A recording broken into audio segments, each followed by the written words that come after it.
Hello, my name is Joseph Howard Burnett, and I have attention deficit hyperactive disorder. No, this isn't a 12-step program, although I did take a prescription of Adderall for about 10 years, and that's basically a pharmaceutical equivalent of methamphetamines. I know that sounds pretty harsh, right? But believe it or not, according to John Lee in a 2011 paper, proper use of prescription medications can reduce substance abuse in ADHD individuals by as much as 85%. Luckily for me, I was able to wean myself off of my medications without replacing it with other substances. Unfortunately for many of my brothers and sisters in diagnosis, this isn't the case. Studies show that ADHD individuals are far more likely to develop substance abuse problems because they are either self-medicating or their thrill-seeking behavior manifests itself in the form of drug use. Now, for a little bit of background, you may have heard the term attention deficit disorder, or ADD. This is actually a retired term for what is now deemed ADHD, or attention deficit hyperactive disorder.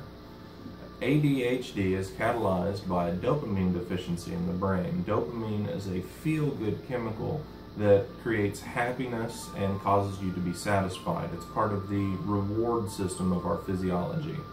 Just as sharks must constantly stay swimming through the water, so too must ADHD individuals be constantly creating stimulation for themselves in order to produce their dopamine and maintain their chemical balance. In hunter and gatherer societies, these traits were actually quite beneficial. These individuals were more motivated, they would explore further, they would work harder, and they would hunt more fearlessly. It's only in today's modern society that these individuals get put behind a desk, but this is deemed a disorder. They are understimulated and they become dissatisfied and often problematic. They must either find a chemical substitute or find an outlet to create their own. For those lucky enough, a prescription will do the trick. As I said earlier, proper prescription use reduces substance abuse by 85%. Unfortunately, many others still resort to these other substances. Many different studies show that these individuals have an increased likelihood to use them sooner, they use them more frequently, and they use them longer. In a study done by the Journal of the American Academy of Child and Adolescent Psychiatry, as I accessed on futurity.org, at the mere age of 15 years old, ADHD individuals are 75% more likely to have used either tobacco, alcohol, or drugs. In another study, as cited in 2007 by Dr. Carl Sherman, a Harvard medical study found that 70% of ADHD substance users were using it as a form of self-medication. Only 30% were actually using these drugs to get high.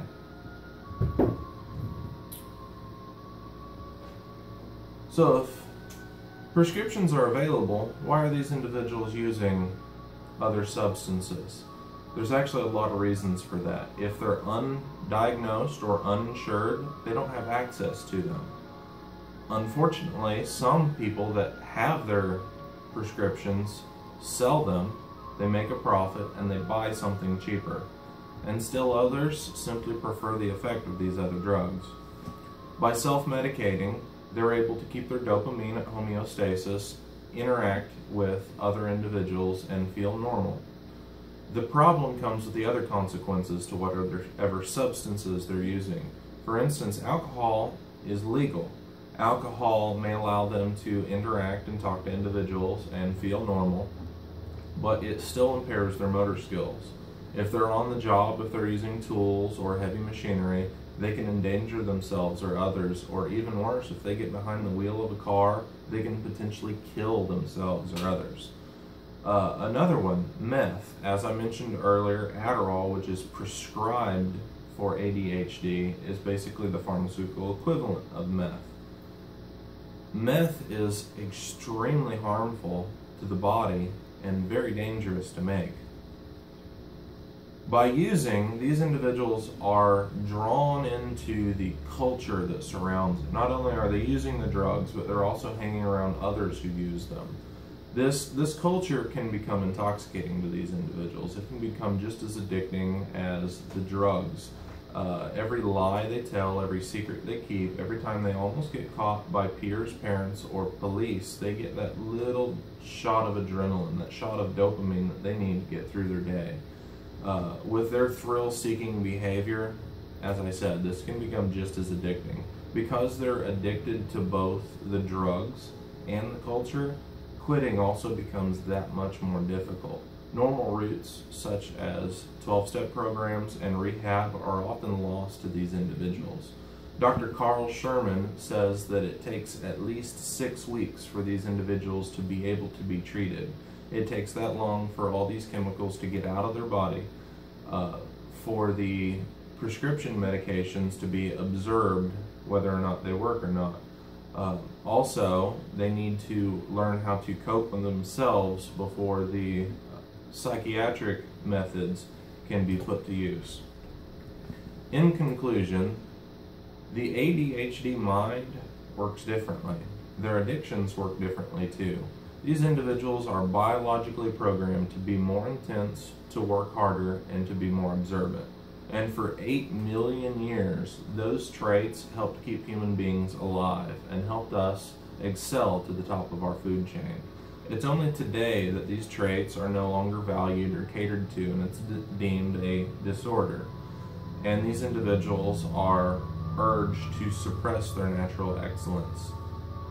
Their intensity can become misguided, and it's very hard to redirect, and that's especially true when it comes to substance abuse. Both the drugs and the culture become part of their identity, and it's very hard to break that. Quitting isn't just fighting the cravings, but they have to relearn how to interact with society. If anyone you know has ADHD, please encourage them, praise them, and reward them. You might give them that dopamine boost that they need to get through their day drug-free. Understand that they have needs to be active. For them, boredom and depression are inextricably linked. If you have ADHD, don't be afraid to use prescriptions. As I said, they reduce your chance of resorting to substance abuse. And finally, if you or anyone you know struggles with attention deficit hyperactive disorder and substance abuse, please seek help. Let's break these chains of addictions and show the world how amazing ADHD individuals can be. Thank you.